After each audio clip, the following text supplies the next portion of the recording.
Hi friends, మన ఆంధ్ర తెలంగాణకు ఒక విధంగా చెప్పాలంటే దక్షిణాది కర్ణాటక, మహారాష్ట్ర, ఆంధ్ర, తెలంగాణ వీటన్నిటికి కూడా మన ప్రధానమైన నదులు గోదావరి, కృష్ణ. వీటికి చాలా కాలం బ్రిటిష్ టైం నుంచి కొన్ని చోట్ల ఆనకట్టలు కట్టారు. తర్వాత మనకు రాష్ట్ర ప్రభుత్వం దేశానికి స్వాతంత్రం వచ్చిన తర్వాత మనకు శ్రీశైలం, నాగార్జున సాగర్ ఇలాంటివి కూడా కట్టారు. సో ఇక్కడ ఈ వీడియోలో చెప్పదలుచుకున్నది ఏంటంటే, ఒక రాష్ట్ర ప్రభుత్వం మారుతుండగానే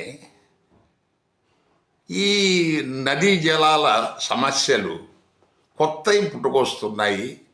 మనకు పాత వాటిని దాన్ని ఇంకా పెంచుతూ పోతున్నారు. ఇప్పుడు తెలంగాణ విషయం తీసుకోండి. సో తెలంగాణ ఏర్పడి 2014, 11 సంవత్సరాలు, ఇది 12వ సంవత్సరాలకి వస్తున్నాం. ఇప్పుడున్న ప్రభుత్వము మన పోలవరం ఎప్పటి నుంచో కడుతున్నారు. లేకపోతే మనకేంటి నల్లమల సాగరు, వాటి గురించి ఇప్పుడు వీళ్ళు సుప్రీంకోర్టుకి వెళ్ళంటే ప్రజాధనం వీళ్ళ దగ్గర ఉంది కాబట్టి సుప్రీంకోర్టుకి వెళ్తున్నారా?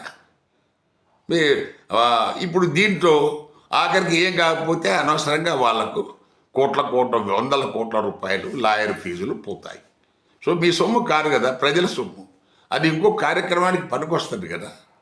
సో ఎక్కడ అవసరం ఉందో దాన్ని రాజకీయ కోణంగా కాదు, లీగల్ ఆస్పెక్ట్, అది చట్టబద్ధత ఎంత ఉంది, ఇదివరకు ఉన్న అలాట్మెంట్, వాటర్ అలాట్మెంట్ ఏంటి అనేది అవన్నీ ఏం కాకుండా ఈ రాజకీయ నాయకులు ఎవరైతే ఇరిగేషన్ మినిస్టర్ లేకపోతే సీఎం మారుతో ఈ కొత్త సమస్యలు తీసుకురావటం వల్ల మీరు దయచేసి ప్రజాధనాన్ని దుర్వినియోగం చేయమకండి.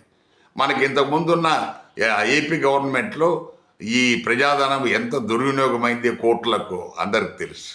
దయచేసి ఈ ప్రజల డబ్బును ఆ రకంగా ఖర్చు పెట్టొద్దని మనవి. Thank you.